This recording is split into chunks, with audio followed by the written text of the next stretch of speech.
The morning was warm, the kind of late spring sunlight that painted the streets gold and made every brick of the old row houses seem to glow.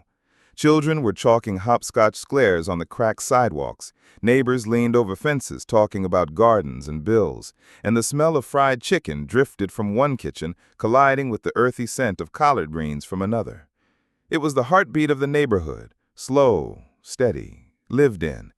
And in the middle of that rhythm walked Henry and Loretta Johnson, an elderly black couple who had lived on Sycamore Street for over 50 years. Henry leaned a little on his cane, his back bent with age but not with weakness, while Loretta carried a small bag of vegetables from Miss Patty's corner store. They were known by everyone, Mama Loretta, who brought casseroles to new mothers, and Papa Henry, who once fixed kids' bikes for free under the old oak tree. They weren't rich, they weren't loud, but they were respected, loved, and woven so tightly into the community that most people couldn't imagine the block without them.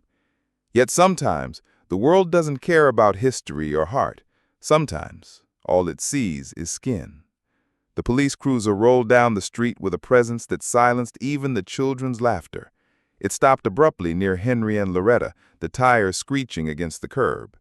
Two white officers, one young, twitchy, the other older with a jaw that looked like it had been carved from arrogance, stepped out.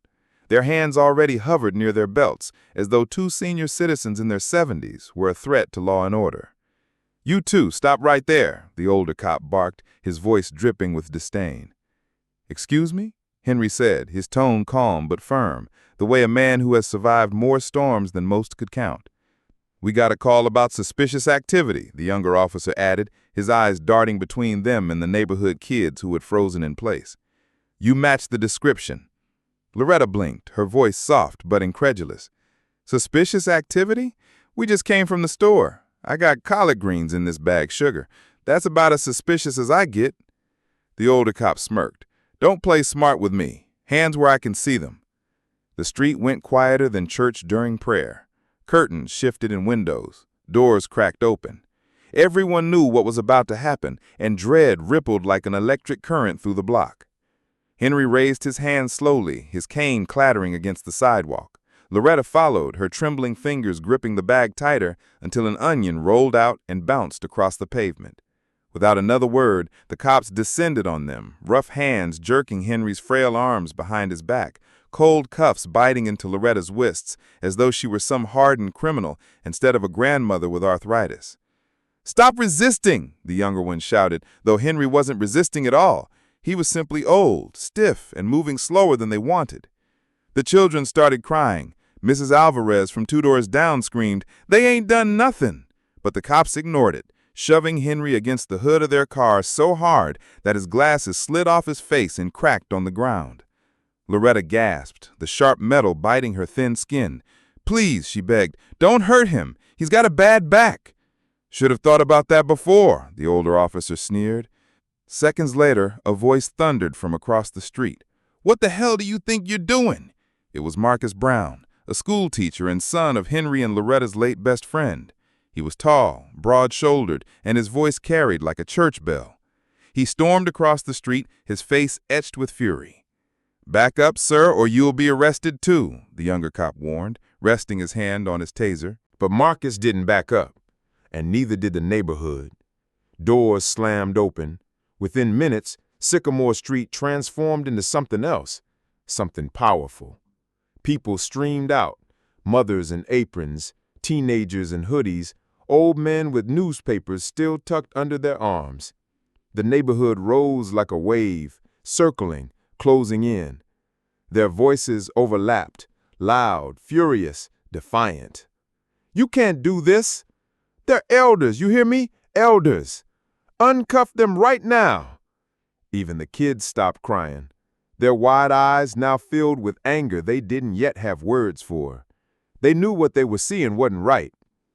Henry lifted his head slowly, his cheek still pressed against the police car. Through his cracked glasses, he saw them all, his neighbors, his friends, the families he'd watched grow. For the first time in a long time, he felt something heavy shift. Not fear, not despair, but the raw, burning spark of justice waiting to ignite. The cops, realizing the crowd was swelling, tried to assert control. "Disperse now. This is police business," the older one barked. But no one moved. In fact, more people joined. Phones were out, recording every second. A chant began, shaky at first, but quickly strong and unbreakable. "Let them go! Let them go! Let them go!" Henry closed his eyes, his heart pounding not with weakness, but with pride.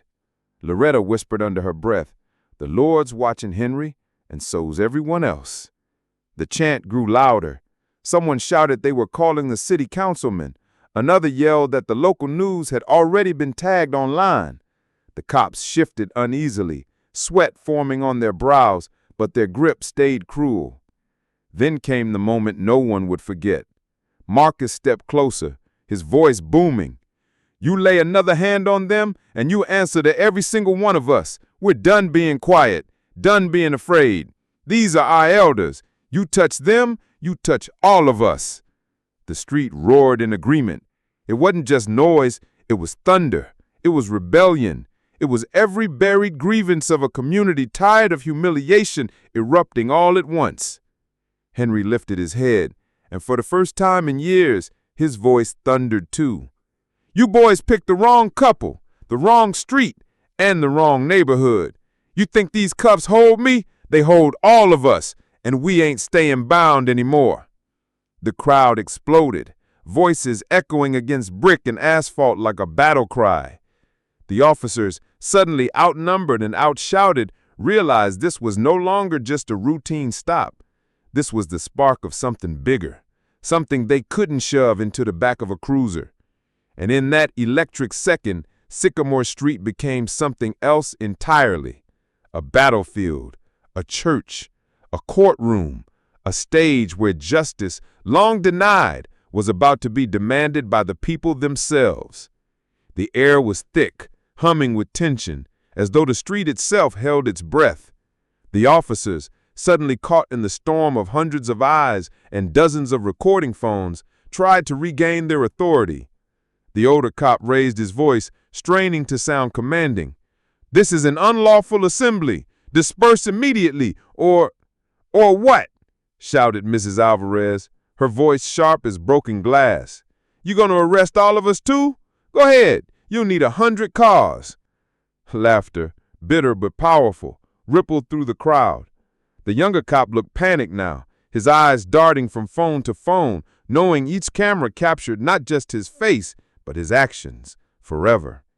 Henry, still pressed against the cruiser, felt Loretta's trembling shoulder against him. He whispered just loud enough for her to hear, "Don't be afraid, baby. They don't mess with the wrong block." Loretta nodded, her lips pressed tight, blurred from the cuffs scratching her thin wrist. Fear had once been her shadow in the days of segregation, of marches, of whispered warnings. But this wasn't fear anymore. This was fury wrapped in dignity. Then, as if pulled by the same string, the crowd surged forward, not violently, but with unstoppable unity. Marcus raised his arm, signaling everyone to move as one. "Closer," he commanded, his teacher's voice cutting through the chaos. "Don't let them take Mama Loretta and Papa Henry another step." The officers stiffened, suddenly realizing they were trapped, their cruiser hemmed in by a wall of bodies. A sea of neighbors pressed in, young and old, black and brown, even a few white allies who lived nearby and had rushed out when they heard the shouting. Phones kept recording, voices kept chanting, "Let 'em go, let 'em go." The older cop, his arrogance crumbling into desperation, grabbed his radio. "Unit 12 requesting immediate backup. Hostile crowd. Send everything you got." The crowd roared louder, and Marcus, hearing the words, shouted back, "They want to call back up? Good, call them. Let the whole damn city see how you treat elders on their own block." The neighborhood roared in agreement, and someone yelled, "We're live! Thousands watching right now!" It was true. Young Malik, just 17, had been streaming the entire encounter on his phone. Already comments were flooding in, support pouring from people miles away. "This is going viral," he whispered to his friends, his voice a mix of fear and exhilaration. "The world's watching." The older cop turned back to the couple, tightening the cuffs as if to prove some twisted point. Henry winced, but didn't cry out. Instead, his voice, ragged but strong, carried over the chance. "Son," he said, locking eyes with the officer, "I marched with Dr. King when I was younger than you. I stared down dogs, hoses, men twice your size with hate in their eyes, and you think two little cuffs gonna break me?" The crowd erupted, cheering so loud that the officer actually flinched. Loretta added, her tone sharp as steel, "We buried friends who fought for the rights you abuse every damn day. You think you're strong? You're weak. Weak enough to fear an old man with a cane and an old woman with groceries." The younger cop whispered something to his partner, panic plain in his eyes. But the older one snapped, "Shut up. We're not backing down." But the neighborhood wasn't waiting.